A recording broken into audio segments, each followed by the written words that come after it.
Hi guys, Michaelessa here. So I want to go ahead and talk about real quick, just do a real quick video about embodiment. And I feel like I'm just going to talk about my experience and help you guys with it, and then hopefully that can give you guys some clarity, because I realize there's not a real lot of clarity, like there's a lot of confusion. So I just want to bring some clarity to a lot of stuff based on my experiences.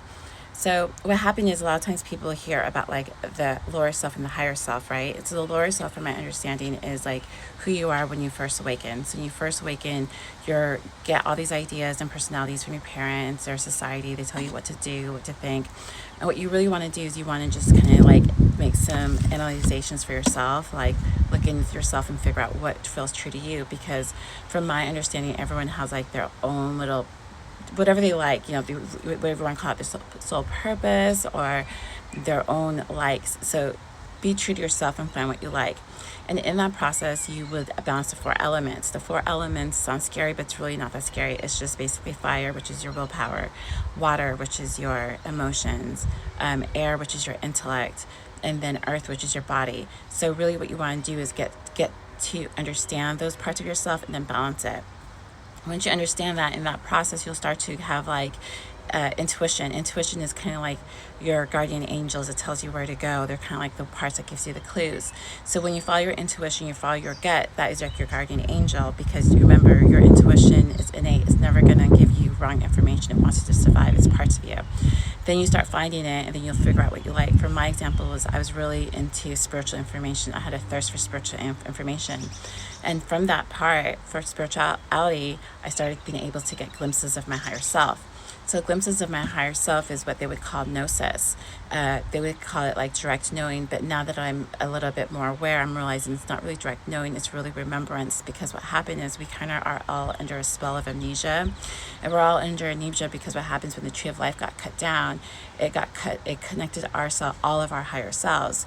So that's when they have a sacrifice. In essence, our higher selves was also sacrificed.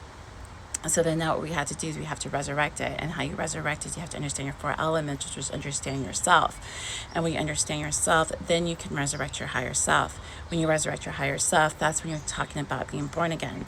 So you're born again. The reason why we have a higher self, from my understanding, is it looks like ever since the Garden of Eden, even before that, it looks like the tree of life has been cut down. So we've been kind of stuck on this planet and we weren't able to escape. So we were just stuck here, and they decided to just cut down the tree of life. And they liked the fact that if we weren't able to tap into our higher selves, they were able to control our lower selves. In essence, they felt they were the gods of the lower world, because we did not have access to our higher self. But what happens is their biggest fear is us tapping into our higher selves. And the reason why that's their biggest fear is because even though they disconnected us from our lower selves, our higher self was still growing and evolving without our lower selves. So once we get access to our higher selves, then we can channel, or we can have a bridge between the upper world and the lower world. But the higher self is connected to God or heaven. And then that's when, from my understanding, then you can have like what they would call supernatural abilities. From my understanding, all of my gnosis was really just glimpses of me remembering who I am at my full potential.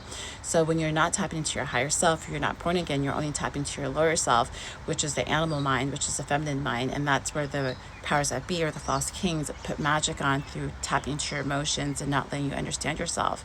So teachers like Mary Magdalene, there's other teachers there to help you remember who you are and remember your sovereignty. Because once you understand your sovereignty, then you can tap into your higher self.